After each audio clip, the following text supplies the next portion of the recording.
বন্ধুরা, জয়ের কৃতিত্ব নিতে অস্বীকার করলেন ভারতীয় অধিনায়ক সূর্যকুমার যাদব। অধিনায়ক হয়েও কেন তিনি বললেন, আমি তো শুধু কাগজে কলমে ক্যাপ্টেন? রোহিত শর্মা ও বিরাট কোহলিকে নিয়ে এমন কি বড় সত্য তিনি প্রকাশ করলেন, যা শুনে গোটা ক্রিকেট দুনিয়া স্তব্ধ।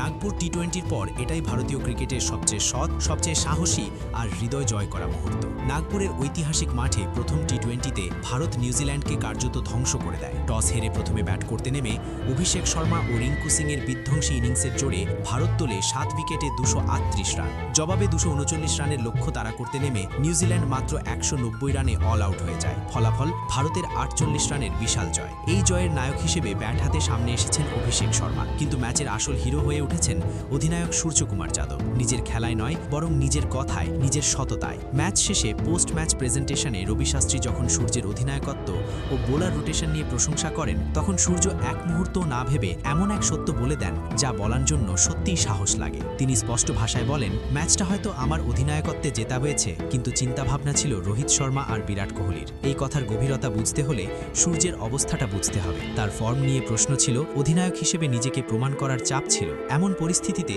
দলে দুই প্রাক্তন মহাকায় অধিনায়কের উপস্থিতি অনেক সময় ইগো ক্ল্যাশ তৈরি করে, কিন্তু সূর্য দেখিয়ে দিলেন তিনি আলাদা মাটির মানুষ। তিনি অকপটে স্বীকার করলেন, রোহিত ও বিরাটের পরামর্শ তাকে বারবার সঠিক সিদ্ধান্ত নিতে সাহায্য করেছে। ম্যাচ চলাকালীন এমন মুহূর্ত এসেছে যখন গ্লেন ফিলিপস ও ড্যানি মিচেল ম্যাচ ঘুরিয়ে দেওয়ার চেষ্টা করছিলেন। তখন এক মুহূর্তের জন্য সূর্য ব্ল্যাঙ্ক হয়ে যান। ঠিক তখনই রোহিত শর্মার আইপিএলে দেওয়া একটি পরামর্শ তার মাথায় ফিরে আসে। সূর্য বলেন, সেই সময় মনে হয়েছিল আমার হাতে বিশ্বের সেরা অধিনায়কের গুরুমন্ত্র আছে। বিরাট কোহলিকে নিয়ে সূর্যের বক্তব্য আরও আবেগী। তিনি বলেন, যখনই চাপ আসে, বিরাট ভাইয়ের কখনো না হার মানা মানসিকতাই আমাকে এগিয়ে নিয়ে যায়। ক্রিকেটের প্রতি তার আগুনটা আলাদা লেভেলের। সূর্যের এই বক্তব্য তরুণ ক্রিকেটারদের জন্য বড় শিক্ষা। তিনি স্পষ্ট করে দেন, অনেকে বলেন দলে পাওয়ার সেন্টার একটাই হওয়া উচিত, কিন্তু রোহিত আর বিরাটের মতো নিঃস্বার্থ লিডার পাশে থাকলে ক্যাপ্টেন কে সেটা বড় কথা নয়। ওরা কখনো আমাকে ছোট মনে করায়নি, আবার পড়ে যেতেও দেয়নি। ব্যাটিং নিয়ে কথা বলতে গিয়ে সূর্য অকুণ্ঠ প্রশংসা করেন অভিষেক শর্মার। তার মতে, প্রথমে ব্যাট করে 238 রান তোলা সহজ কাজ নয়। অভিষেক শুধু রান করেনি, পুরো ম্যাচটা নিজের কন্ট্রোলে রেখেছিল। ও যখন ক্রিজে থাকে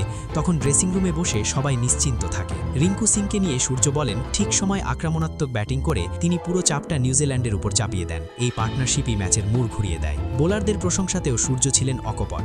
আর্শদীপ সিংয়ের সুইংকে তিনি ব্যাটসম্যানদের জন্য দুঃস্বপ্ন বলেন। হার্দিক পান্ডিয়াকে তিনি এমন অলরাউন্ডার হিসেবে ব্যাখ্যা করেন যিনি 2 ওভারেই ম্যাচ ঘুরিয়ে দিতে পারেন। আর বুমরাকে নিয়ে তার মন্তব্য ছিল সবচেয়ে আলাদা। যেভাবে বিরাট কোহলি ব্যাটিংয়ে প্রতিটা বল গুরুত্ব দিয়ে খেলেন, ঠিক সেভাবেই বুমরা বোলিং করেন। বুমরা হল বোলিংয়ের বিরাট কোহলি। সবশেষে সূর্যকুমার যাদব বুঝিয়ে দেন, এই ভারতীয় দল এত ভয়ঙ্কর কেন, কারণ এখানে আমি নেই, আছে আমরা। সিনিয়রদের অভিজ্ঞতা আর তরুণদের সাহস, এই মিশ্রণই ভারতের আসল শক্তি। নাগপুর টি-20-র পর সূর্যকুমার যাদবের এই বক্তব্য শুধু একটা ম্যাচ রিয়াকশন নয়, এটা ভারতীয় ক্রিকেটের নতুন কালচার। স্কোরবোর্ডে জয় সূর্যের নামে লেখা থাকবে, কিন্তু ইতিহাসে এই জয় মনে রাখা হবে রোহিত, বিরাট, সূর্য এই ত্রয়ীর জয় হিসেবেই। আপনাদের কি মনে হয়, সূর্যকুমার যাদব কি ভবিষ্যতে ভারতের সবচেয়ে বিচক্ষণ অধিনায়ক হয়ে উঠবেন? মতামত কমেন্টে লিখুন।